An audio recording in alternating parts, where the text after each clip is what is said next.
Hello everyone, welcome back to my another blog. আজকে একটা short video তোমাদের সাথে শেয়ার করছি।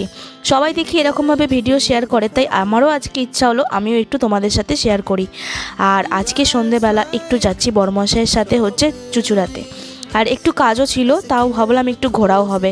এই দুটো মিলিয়ে মিশিয়ে চললাম বেরিয়ে দুজনে সন্ধেবেলা। আর ছেলেকে নিয়ে ছেলে গেছে টিউশনে।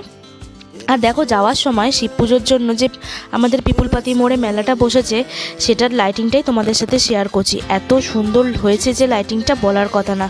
যেহেতু আমি শিবরাত্রির উপোস করেছিলাম, সেই জন্য মেলাটায় আমি আসতে পারিনি। অবশ্য ছেলে আর ওর বাবা দুজনেই রাত্রিবেলা এসেছিল, আর আমি সেই জন্য বাসি মেলাটা ঘুরে একটু যাচ্ছি। অনেক দোকান বন্ধ হয়ে গেছিলো, আবার অনেক দোকানও খোলা ছিল, বেশিরভাগ খাবারের দোকানগুলোই খোলা ছিল। চলো দেখতে থাকো, আর সব কিছু একটু একটু তোমাদের সাথে শেয়ার করি। এই দেখো, সামনেই আমি মন্দিরটা তোমাদের সাথে শেয়ার করব। এই দেখো, দেখেছো কি সুন্দর বাবার মুখটা। অবশ্য দূর থেকে ভালো মতো বোঝা যায়নি, আমি ফোনে ছেড়ে একটু ভালো মতো বোঝা গেছে। আর এখন চলে আসলাম সোজা চুঁচুড়াতে, যেটা আমাদের খুব প্রিয় জায়গা।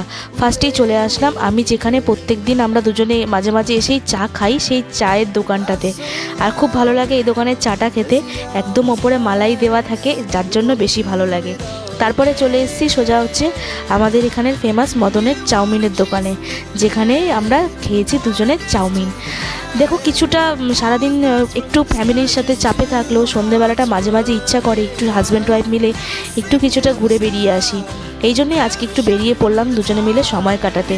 তো কেমন লেগেছে ব্লগটা অবশ্যই কমেন্ট করো। আবার দেখা হবে নতুন কোনো ভিডিওতে। টাটা।